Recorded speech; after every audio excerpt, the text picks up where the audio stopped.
Coast Garage. As you can see, we're loaded up. Go show them the car. I got my wife filming right now. We're loaded up, headed down the road. We're gonna do. There's a local test spot that we go to that we're headed to now. For those that follow the Facebook page, I'm sure you guys have seen the video of us going out and testing the brand new setup for the very first time, and it went pretty well, especially for like, you know, a brand new setup and everything, but a lot of room for improvement. So to kind of recap something, because it's been a couple weeks, the initial, yeah, we got a guy in a Mustang showing off while we're recording. To kind of recap, we tested, and it wasn't terrible. It just got, the weather was, it got super cold and dew set in on the road, and it just wouldn't take any power. So, you know, and we had a cop show up, so we only got about, I think, 3 passes in. We just loaded up, left.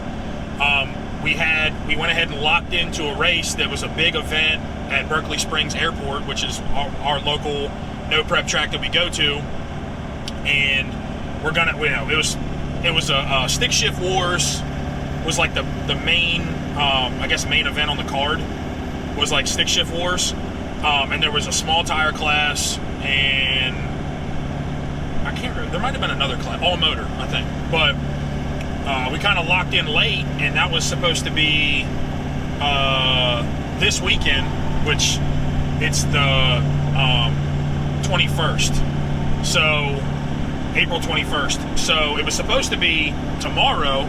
Well, because of the weather, we're supposed to be getting rain. They moved it back to May, and I went ahead and just kept my lock in. So the whole plan was we were gonna come out. I took the day off. We were gonna test, and then immediately load the car back up on the trailer and hit that race event early in the morning. But unfortunately, you know, we're gonna get a decent amount of rain tomorrow, so we're still gonna test, because now that the weather, it's like, you know, 80 degrees, sunny, it's not cold. The car should just go right down with the tune-up that I have in it. So we'll be at the spot soon. What I plan on doing is, when we get there, we're gonna do one shakedown pass, and then probably go full send on our second pass, just to, you know, I like to do a shakedown. I don't know exactly, you know, what the weather in the car and everything's going to do. I have some adjustments I have to make, and then I'll film a little bit while I'm up there and give you guys updates on what's going on between the passes and the changes and some of the things that I've made, and then obviously we're going to film the test hits, and then we'll do a closure on that video. And the next video we're going to do is going to be either a cash days, or we're going to film one of the local race events that hopefully we'll be able to make. I just don't know how all the cards are going to fall as of yet. So we're going to be, you know, we're going to make a hit on the road, so you guys will see that. As you can see, a little change in plans. So yesterday sucked, to say the least. You know, I knew that I was going to film good or bad. So I'm going to tell you guys exactly what went down. Basically, to start it all, you know, I'd let you guys know we were headed up to test one of the local events. It was going to be a pretty big event. Was supposed to happen today. Ended up getting canceled because of the rain, which we're actually going to get here in a little bit. So we were going to go test yesterday. Don't believe I mentioned it, but I think it was the day before we were getting ready to load the car up, or it was actually, yeah. The day before we were going to load the car up, we actually noticed that the rear end was not sitting square in the car. So evidently, just like changing bar angle and moving the suspension around a little bit, the passenger rear tire had sat a little bit farther back in the well and was actually rubbing the bumper. And then obviously like, you know, it was rubbing the bumper and like kind of getting really close to the fender well. And then on the driver's side, it was fine. So, and that also kind of explains where, in some of the burnouts that I've been doing, and it wasn't happening every time, but when I would go to do my burnouts, the car was driving to the right because the rear end was kind of angled that way a little bit. So, but when I would make my pass, I'd have to drive the car, but it wouldn't go hard right. So it was just enough to where I could notice it a little bit, but not anything crazy. But I got brand new tires on the car, and I don't really want to be chewing through those, like rubbing a spot in the tire and possibly, you know, pop the tire or anything like that, do anything crazy and wreck the car. So we noticed that the rear end wasn't straight. So, you know, the car was already up on the trailer when we were looking at it. And I figured that it was because the way I strapped the car down, I put it up over the axle, you know, the rear end of the car, and I tightened the crap out of it. So I figured that maybe it had just, you know, kind of, you know, just stressing on the suspension a little bit maybe. But we got up there and get everything unloaded, generator, you know, fans, freaking canopy, everything. And I'm laying up under the car, got it jacked up, and could not get the jam nuts loose on the lower control arm. And I'm a bigger dude, and I work out, and evidently I just went crazy when I tightened them. And then now, since they've settled and everything, there was no freaking way. I actually stripped I have my tools and everything I take on race day, and I have a big adjustable wrench instead of carrying around a whole bunch of, you know, large wrenches, like 20 to 30 millimeter wrenches and stuff. I just carry a big adjustable. Well, I got the first jam nut loose, and then trying to get the other one loose so that I could actually, you know, shorten the lower control arm to bring that tire forward in the wheel well.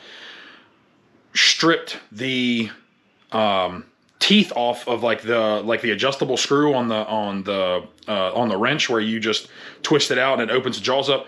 Stripped all those teeth out. That's how hard I was pulling on it. So I'm like, great, that's awesome. So couldn't fix that. Well, then as I'm laying under the car, my wife is like, hey, a part of your windshield isn't sealed, like you know, on the passenger corner. And I'm like, yeah, I know, it's fine. It's, you know, we didn't, you know, when we did the Lexan front glass, we used adhesive, and, you know, when we did the cowl and the front glass and everything, and I was like, yeah, I know, it's been like that. It's nothing crazy. So I'm like, you know what, forget the lower control arm, whatever.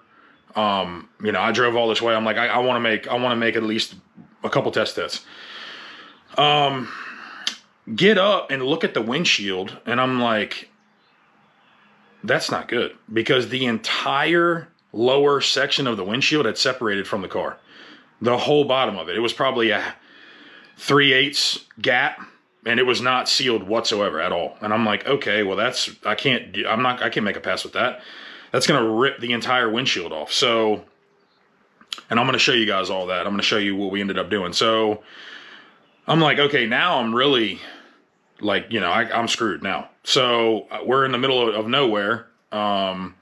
And luckily, I mean, there is a small town that's close. It's about 15 minutes away, but they only have one hardware store, small hardware store, and one Napa Auto Parts, which, bless that dude's heart, but they didn't have literally anything I needed, nothing I needed. So really nice guy, let me park my truck and trailer and everything in his lot.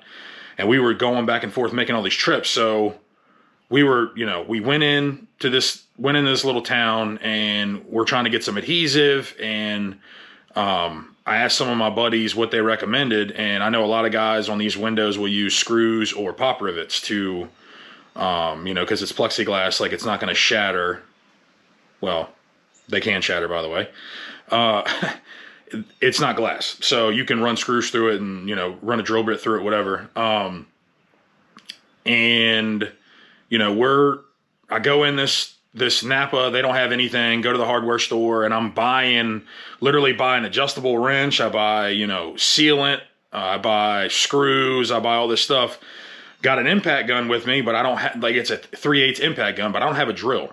So trying to get somebody to loan me a drill.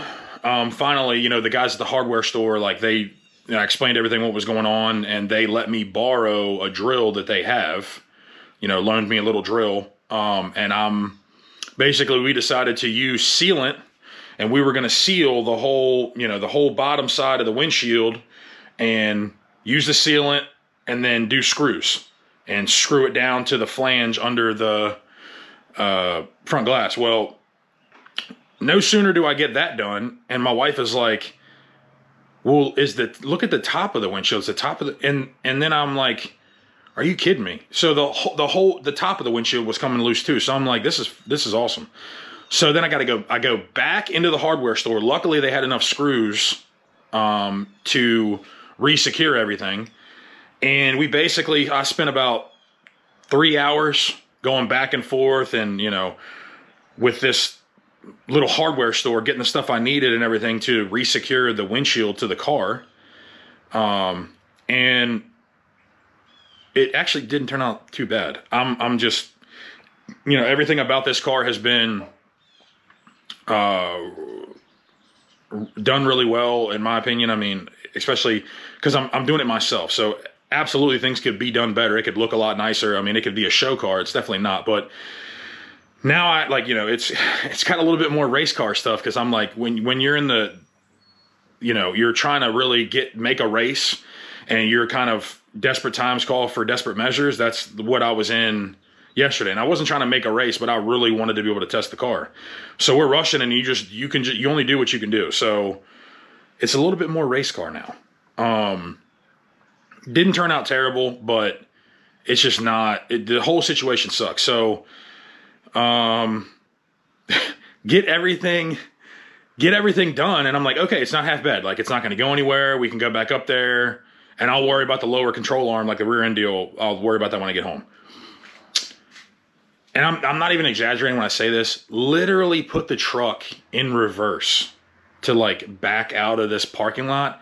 Starts pouring rain, and I'm like, yeah, I'm done. Like, I'm a religious man, and I believe that when something is consistently fighting me, which, here's the thing, everything has gone extremely smooth, really. In comparison to everything I've done on the car, the rebuild went, you know, it went very, very smooth. The dyno went extremely smooth. Everything went smooth. So I was kind of due to get, you know, smacked in the mouth, you know, because that's just, you know, how racing goes. So that was me getting served, I guess, what I was due. So I just, you know, if something's fighting me consistently like that, like the way it was yesterday, every little thing I was doing, it just wasn't meant to be.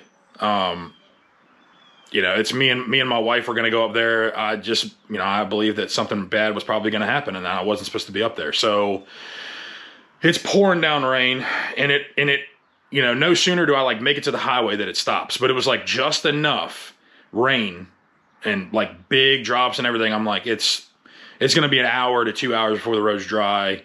It's already, like, you know, 4 o'clock at this point. And I'm just like, I'm like, even if we go up there and it does dry, like, what else is going to happen? So I'm like, you know what? I'm not going to risk it. I'm not taking the chance. I don't want any, like, I'm done with it. So, it was just one of those days. And then on top of that, you guys can see, burned the crap out of my hand right there on the exhaust.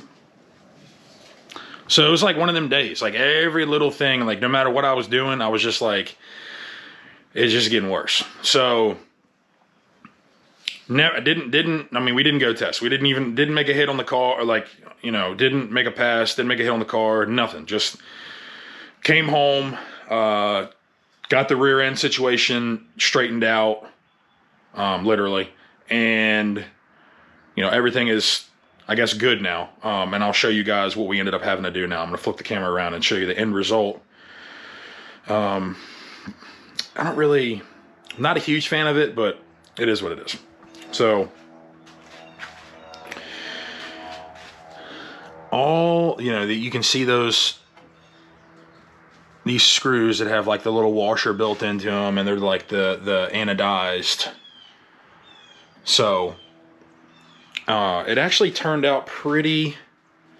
I'm not mad at all how it actually turned out. I mean, we had to use clear sealant, silicone, like an adhesive thing, and you can kind of see a little bit of it where I can just kind of scrape that off. And then when I was scraping to get I took a knife blade and was just kind of running it. I got down to the primer on some of it, which, that's not a big deal. I'll be able to touch that up. But, we get the whole bottom side sealed and everything is pretty evenly spaced. I didn't even measure anything. I just kind of did the old, measure with your fingers and just do that same measurement from, spot to spot. Turned out really well. And then no sooner do we get that done, then I look up and the whole top side of it is like, you can push it and it's all bubbled, not sealed. And I'm like, awesome. So I ended up running screws in the whole windshield. So we just ran screws across the top and everything. And it actually, like I said, it didn't turn out bad, but this is exactly why, a lot of race cars do this exact thing they either use like screws like this or they'll do pop rivets. I just worked with what I had and we did these screws, and I'm going to leave these screws in. Windshield's not going to go anywhere. The car wasn't really waterproof at this point anyway, because of, where I have the stuff coming through the firewall that leaks. The carbon fiber, the top up here that is real carbon fiber. I ran, I have my seal here, which works pretty well, and it has the factory seals under this, but these, like this window, I think it leaks here a little bit and stuff. So it's not really, I probably might, go ahead and reseal along this edge here on both sides of the window, or windshield, but didn't turn out terrible. I guess. And then what I was talking about on the tire back here, which you can see a little bit, you can see space there now, but this tire was touching the bumper. And, in comparison to the other side, it was, and I got it, and it was like really far away from, the front of the wheel well here. So I could just tell that it wasn't sitting in there right, and I never really noticed it until, we go to do, we load the car up on the trailer, and I guess things had just shifted. But what I ended up doing is to get this, to get a little bit more space back here. Like I said, we did the lower control arm, which is down in the front down here, which you guys won't be able to see it without me lifting the car up. But basically, it's got two jam nuts and an adjustable, like screw or whatever you want to say on it. So you loosen the jam nuts and you can shorten it this way, and it brings the tire forward. And actually, whenever I shifted this side, then the other side moved. So obviously when you're kind of trying to square it up, it's just kind of going like you have to go back and forth just a little bit to make sure, because whenever you're moving one side, it might kind of shift the other. So I got them to where they're very close, like I'm right in the middle of where they need to be at on both sides now. So, yeah, and you can see the pollen this car was outside for like a couple hours, really, and the pollen is ridiculous. But, yeah, guys, win some, lose some. I'm still standing here and able to make this video because, I just think that if I would have went out there and tried to push it and put some power down, that's what we were planning on doing, it might not have ended well. It was like I said, it was just me and my wife out there, so nobody, you don't have cell service out there, and it wouldn't have been a good situation. So what I think about too is like I was due to get my teeth kicked in, kind of, because that's just how it is when you race. And also, just imagine trying to do all that on race day. We wouldn't have known. I would have been loading the car up yesterday night, yesterday night, because we would have been up there racing. The gates would have opened really early, 5, 6 in the morning, whatever. So wouldn't have noticed it. Would have had no choice but to get up there super early and been fighting it there. And I don't think there was any way I would have fixed that windshield. There ain't no way. I might have had to pay somebody and send somebody to go pick the stuff up for me, and then we're going back and forth and doing all that like that. That would have been a real nightmare trying to get this taken care of on race day. Like my wife was pointing out, and she was like, just be glad that it happened the way that it happened now, and not us trying to make a race and you've already got to lock in, and now you're in a situation where you're screwed. So, a little bit of a silver lining in that whole story, but figured you guys deserved to know because that was actually, some good content, a good story, and this is kind of what we deal with when you race. You run into stuff like this all the time. So, hopefully better luck next time we go back out. You guys actually get to see some, see the car make a pass. I mean, I feel like it's been forever. So, the next one we do, like I said, is going to be, we're going to go testing, and it's going to be exactly what it was supposed to be. For this video, you guys will get to see the test passes, and we're going to do, I'll show the changes that I make between each hit, and we'll go from there. So plenty more stuff to come, guys. Like and subscribe. See you on the next one.